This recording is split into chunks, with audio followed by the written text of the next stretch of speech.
I'd achieved my primary goal that I was striving to achieve for the past 4 years, and it almost felt like I'd been fired from a job I loved. Hi everyone, I'm Dina. I'm no ordinary biologist, and today we're talking about mental health. Mental health. Mental health.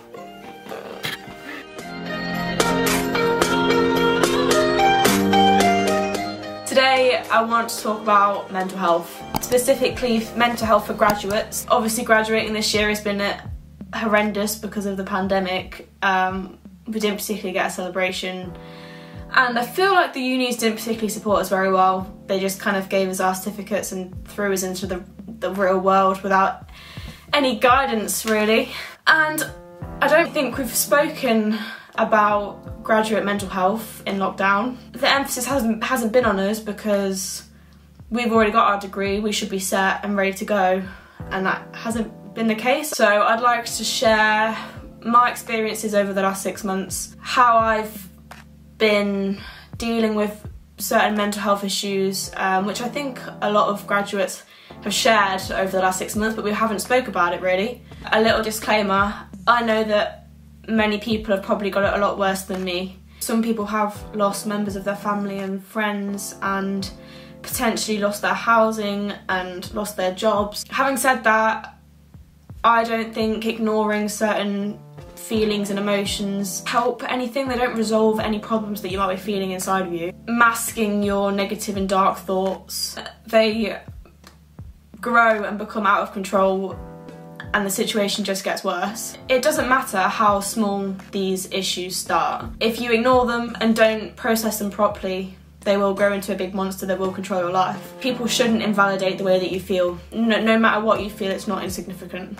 And another thing I've learned is not to feel guilty about the way that you feel. It should be more normalised to talk about these feelings. Unfortunately, it's not that normalised yet. I might also pop in some pictures of cute animals just to lighten up the mood when things might get a little bit dark. Okie doke, let's get to it. Okay, so let's start with a bit of background about me. I am 110% kind of person. I can't sit still or laze around for too long because I will go insane. I have to constantly be doing things, I'm constantly on the go. So when lockdown came in and everything kind of stopped, it was like someone had put a brick wall in front of me almost. And at first it wasn't horrifically bad because I was in the write-up of my masters, so I had another 3 months before submission, and I spent most of my time working on that, and it was basically like a 9 to 6 job. I also had like PhD interviews at that time. I mean, I was pretty full on still even though lockdown had come into place. This was the first lockdown, by the way. But when I graduated, I had massive chunks of time that were previously filled with work, and I just overnight had an empty calendar completely. And it almost felt like I'd been fired from a job I loved. I didn't feel like celebrating. The graduation ceremonies were cancelled anyway. But yeah, it was like I was fired. I was doing something that I really enjoyed. I was spending 80% of my time doing it, and it just instantly got taken away from me. And it's ironic that I felt like I'd been fired, considering I just gained a degree that's supposed to, you know, lift me up into the whole world of work. And on top of that, I didn't secure a PhD. So my whole plan after graduation was to do a PhD, and that would be, you know, my life for the next 4 years. Yeah, it didn't happen, I didn't secure one, and I just didn't know what to do because I had a full daunting year ahead of me that had nothing in it. And some people might find that a really exciting experience, but for me, who has had plans and structure to their life for the past, I don't know, 20 years, it was the most scary thing I've ever experienced. And also, for those that don't know, I'm a gymnast. I hadn't gone for long periods of time without doing gymnastics since I was a kid. All the gymnastics clubs had to close. Even now, I haven't trained gymnastics since March. I had my primary sport taken away from me. I had my 4-year plan taken away from me, and I had my working day taken away from me. Kind of everything just vanished pretty much within that first lockdown. It's the first time in my life that I had no plan, no direction. And it's not like I don't know what I want to do. Like, I know I want to stay in research, and I know I want to go into academia and potentially be a lecturer. But I just had no clue how to get there in the short term because my plan had fallen to pieces. Just kind of like smiling my way through the day, pretending everything was fine. It just wasn't fine at all, and I kept saying to myself, like, you are absolutely fine. You're with your family, everyone's safe, you're safe. Like, why are you feeling these feelings? I think because I was trying to push them down and not confront them, it was making everything worse. Because my mood was switching so rapidly, I was getting like emotional whiplash. It was sometimes actually physically painful. I'm not really a person to have any mental health issues generally. I mean, I get stressed. Actually feeling like a physical symptom from mental health issues was like a very strange feeling for me. Just actually experiencing it myself, like feeling that pressure on my chest. I had no clue why I was feeling like that was just really scary. I'd achieved my primary goal that I was striving to achieve for the past 4 years. I got the first class master's degree that I'd set out when I was 18. And I still felt like absolute and it didn't make sense until I figured it out. I'm sure if I went to a therapist, he or she could have figured it out within like 2 sessions and it would have all been resolved. Okay, it's cute picture doggo time. End of section 1.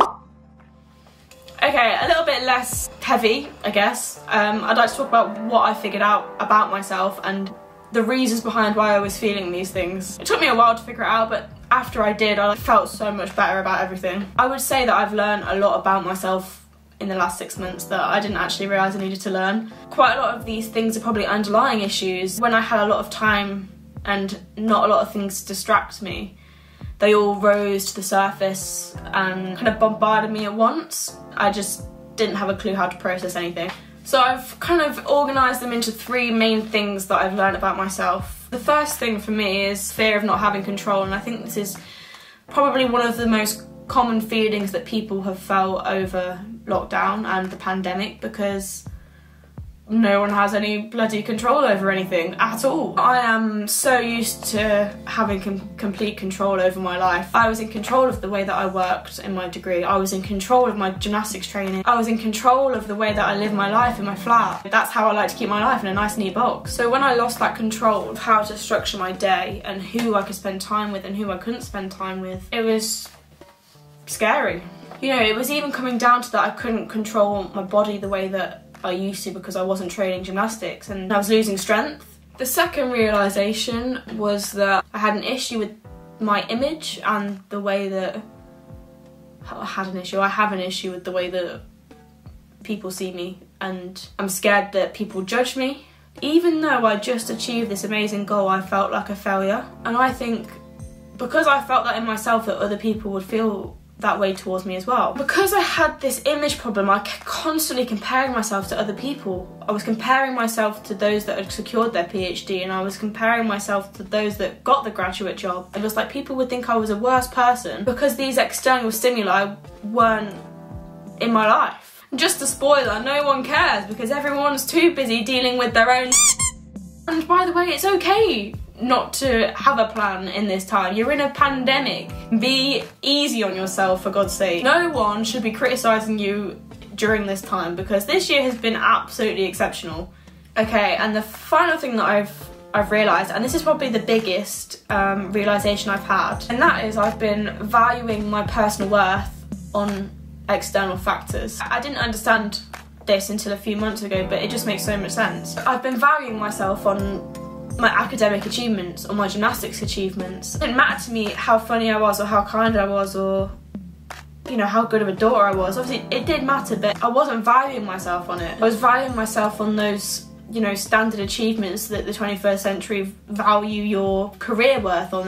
They value your CV, and that's how you get a job. When they were all taken away from me at once, it felt like I had no value at all. My brain connected my worth to my skill set. When someone's recruiting, they have you on a piece of paper. They don't know you as a person. They don't know who you are. A lot of the time now, they just rank you quantitatively because there are so many applicants. It can't be personal. You can't treat it as personal. I think that's really difficult because we do live in such a work-driven world. Sometimes we can interweave our worth with our skills, and there's still a long journey to go to kind of separate those two things. Like, I have a skill set and you know, I'm really proud of that skill set, but it doesn't value me as a person. And it got actually so bad that I thought that the people in my life were only in my life because I was successful.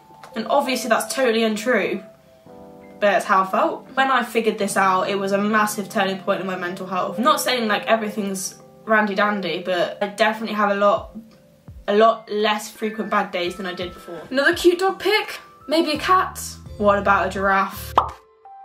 I'd like to give a little bit of advice about how I cope with things, and hopefully the way my kind of coping mechanisms might be able to help other people that might be struggling. Let me just be clear, because obviously mental health is a really tricky subject to kind of dance around. Although I was experiencing feelings of lack of self-worth and hopelessness, I didn't ever feel like I wanted to hurt myself or have any suicidal thoughts. And if you do experience these, then you really need to go and see a professional to help. And I'll actually link down a few charities in the description. But these are more really quite serious mental health symptoms, and you should really go and speak to someone. It's definitely intimidating to reach out to external parties about your personal mental health. I haven't done it, and I feel like I should have, especially in those lowest points where I was having four out of 7 dark days a week. I like to call it the brain flu. I have a brain flu. Trying to normalise the fact that your brain can have a bit of an illness just like any other organ or limb on your body. If you aren't experiencing these extreme mental health issues, it doesn't mean that you don't need to talk to a professional. If you feel like you are in a bit of a hole and you can't talk to anyone about it, go and speak to a professional. A conversation or a phone call potentially could turn your whole mindset around, and it might even save a life. I kind of approached it via a science perspective. It was like, I'm having these emotions, there must be a stimuli to this emotion, so why don't you backtrack? When you find these triggers that could potentially, you know, spur a dark feeling, like, just remove them from your life. A really good example for me was weighing myself. So obviously as a gymnast, when I was at my peak, I was like keeping a food diary, and that's a whole other issue which I'll probably talk about in a different video, but I've got used to weighing myself. Every time I stepped on the scales, I just feel really crap about myself. I can't actually think of a time where I stepped on the scales and I felt good about myself. So I've just stopped doing it. I just don't do it anymore. It's just taken such a negative stimuli out of my life. I'd also suggest trying to refocus your goals, because the goals that I set at the start of this year have just been thrown out the window because of the pandemic. I think if you're trying to stick to the goals that you set at the start of the year for yourself, it's probably an impossible task. And prioritising things that are important to you and that make you feel good is really, really important. Also, another thing that helped me is kind of like looking more into the long term. I was so stressed about having this kind of year break from academia, and in the long term it's not going to make much of a difference. I'm going through the whole PhD process again. Hopefully I'll secure something, and then I'll be on the same path again. And if it doesn't happen this year, I'm just going to try again next year. The path hasn't really changed that much. It might just, you know, this little reflection period has actually been really helpful for me, and I'm kind of glad that I didn't go straight into a PhD, because I'm actually more focused about the topic that I want to do. Found so many more projects that I'm interested in. I felt like the problems were definitely more digestible because they're not going to be completely life-changing. And I think what's really important is to identify actions or activities that make you feel good. So I've got a bit of a list here which I'm going to go through, just what makes me feel good. I look after my plant babies. This is a plant baby. Try something new. I've picked up photography and I love it. Also done a bit of painting, which I haven't done since I was in high school. Exercise is so important.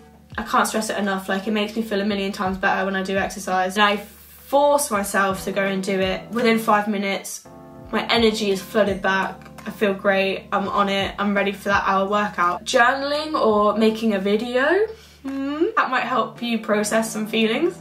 Talk to people, just talk about it. It needs to be normalised. I've done a lot of cleaning actually. A whole clear out of the office and the loft. I decorated 2 of the bedrooms. The shed, although I was clearing cobwebs out of the room, it kind of felt like I was clearing cobwebs in my brain. No, that makes sense, probably not. Reading as well, I mean, I'm a reader anyway. It helps me escape, I guess. Being in nature. Again, I don't know whether it's because I'm a biologist, but like just walking in the local forest that you have. Pet therapy. I don't have a pet, but I seek out everyone else that has a pet and just cuddle their dogs and cats. Animals make everything 10 times better. Here's another animal pic. And the final thing is to simplify tasks, like simplify actions, even just simple things like, I don't know, going to have a shower and you're just lying on your bed and you can't even fathom going to have a shower. Just sit up in bed and then maybe put one leg out the bed and then another bit out the bed, and then wow, you're stood up. The distance between you and the shower seems a lot smaller now. A really good book for that is Tiny Habits. I'll put that down in the description. Okay, I hope that video was helpful. I know it was a bit dark in places, but I think it's really important to talk about these issues. If you want to follow more of my personal and academic journey, please subscribe. If you like the video, hit the like button, and go and find me on social media because I post about things all the time. Remember, I've included those links in the description if anyone needs help. Stay strong, everything will be okay. See you next time. Hopefully next time's video will be less intense.